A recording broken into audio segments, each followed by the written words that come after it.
Il y a tellement de choses que j'aurais aimé savoir plus tôt sur le monde du travail. Quand on sort de l'école, on ne sait pas grand-chose sur les règles du jeu du monde d'après. De mon côté, je viens d'un milieu très modeste, j'ai grandi avec des parents hyper investis dans leur travail, mais qui étaient sans diplôme, autodidactes et travaillent dans un EHPAD, donc plutôt dans le milieu médico-social. Quand j'ai fini mes études, j'ai découvert un monde impitoyable. J'ai aussi été responsable d'une association pour les ados pendant plusieurs années et je me rends compte que beaucoup de gens ne disposent pas des codes. J'aurais aimé qu'on m'explique un peu plus tôt les codes de l'entreprise. Alors, je vais te révéler les secrets du monde du travail dans cette vidéo.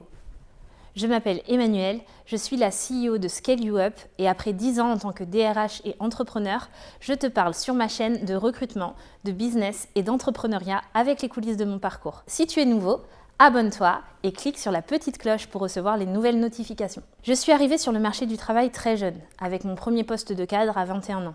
Mais vous allez me dire, mais Manu, tout le monde a les codes pour le monde du travail. Eh bien, je vais vous expliquer ce que ça donne quand on n'a pas les codes. Quand j'ai passé le seul concours de ma vie pour rentrer dans un master grande école de commerce à Audencia, déjà j'y étais inscrite par hasard, parce que je ne connaissais rien aux écoles de commerce. J'ai réussi l'écrit haut la main et le jour de l'oral, j'étais un peu stressée. J'arrive dans le hall et je découvre que tous les candidats étaient en tailleur ou en costume, sauf moi, qui était venu en jean. Voilà mon premier énorme moment de solitude et qui reflète très bien la suite de mes apprentissages. Ensuite, j'avais 21 ans quand j'ai commencé mes postes de cadre et j'avais l'impression qu'on ne me prendrait jamais au sérieux. Du coup, j'ai fait des erreurs stupides que j'aimerais vous éviter. Le premier endroit stratégique, la machine à café.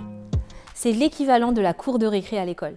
C'est le moment où les personnes peuvent te rencontrer, te voir autrement qu'avec ton poste et puis discuter avec toi. Moi, de mon côté, j'avais 21 ans et je bois pas de café. Du coup, j'évitais la machine à café pour ne pas prendre trop de pauses et aussi parce que concrètement, je bois pas de café. Bref, autant vous dire que cette technique est complètement nulle. Passez du temps avec les gens. Quand vous êtes nouveau, même si vous êtes jeune, allez vous présenter à chaque personne. Faites le tour des bureaux, allez discuter. Si vous êtes en remote, prenez le temps de caler un rendez-vous avec chaque personne de l'entreprise pour pouvoir vous présenter. Ce qui me permet d'enchaîner avec un deuxième conseil qui me paraît très important. Apprenez à échanger des banalités de façon informelle. C'est assez perturbant quand on arrive sur le marché du travail parce qu'on s'imagine parfois que les gens attendent de nous qu'on soit strictement professionnels. Ce qui ne veut pas dire qu'on ne doit pas être capable de parler de nous. Donc n'aie pas peur de raconter tes week-ends, d'expliquer si tu es en couple ou non. Ça ne veut pas dire que tu vas raconter toute ta vie, mais apprends à connaître les gens et ne sois pas méfiant. J'ai passé vraiment beaucoup trop de temps à me méfier et je le regrette aujourd'hui parce que c'est aussi comme ça qu'on peut apprendre à progresser. Adopter les codes vestimentaires.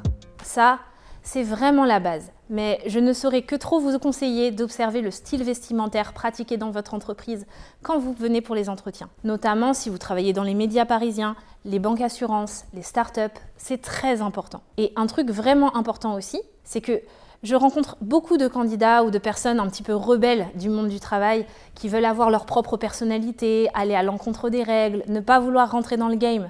Mais en fait, c'est une mauvaise idée. C'est un petit peu comme si tu étais un poulet qui se promène dans une partie de chasse.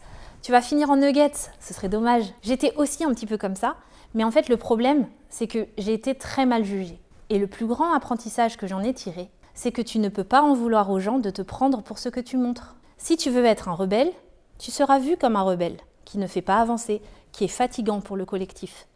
Si tu veux venir habillé comme n'importe quoi chaque jour, tu seras vu comme quelqu'un qui ne prend pas soin de lui et qui ne comprend pas les codes. Si tu veux rendre ton travail toujours à la dernière minute, tu seras vu comme quelqu'un de mal organisé. Et peu importe ce que tu caches et à quel point tu es doué, comprendre les codes, ça sert aussi à être perçu comme tu es vraiment et comme une personne qui comprend quel est l'environnement dans lequel elle évolue. Et ça, c'est extrêmement important. Je te donnerai aussi un petit conseil, question horaire dans le monde du travail.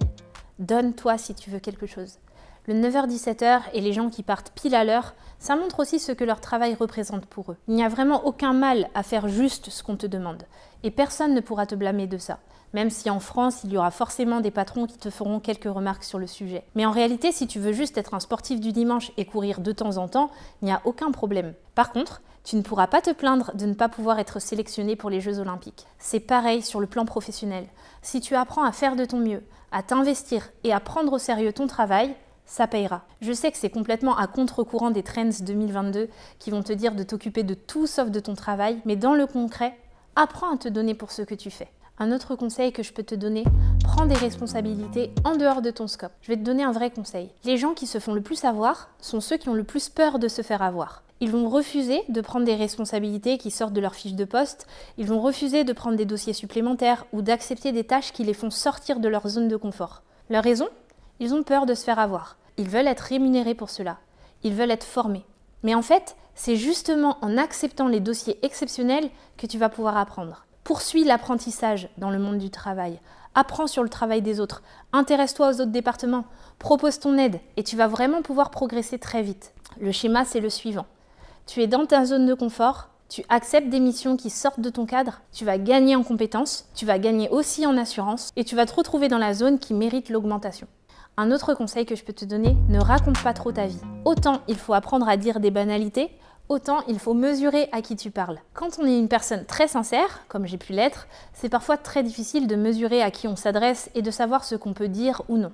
Mais voilà quelques principes. 1. Répondez aux questions poliment, mais n'en dites pas trop. Ne donnez pas d'informations qu'on ne vous a pas demandées. Et à moins d'être vraiment en confiance avec la personne qui est en face de vous, ne dites pas tout ce qui vous concerne. Un bon principe qui m'a pas mal aidé, c'est de confier des choses que ton interlocuteur serait à même de te confier le concernant. Par exemple, ne parle pas de tes dates à ton chef si lui, il n'en a pas parlé en premier. Après, quelque chose aussi de très important à comprendre, le monde du travail évolue vraiment rapidement.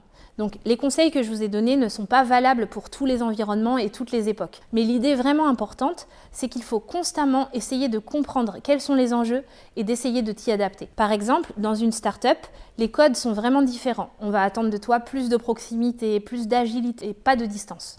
Et ainsi de suite. Et n'oublie pas que dans tous les types d'environnements, il existe des gens bienveillants et des gens professionnels et que tu n'es pas à l'abri d'un vrai coup de cœur. Voilà, moi j'espère que cette vidéo vous sera utile, que vous avez aimé.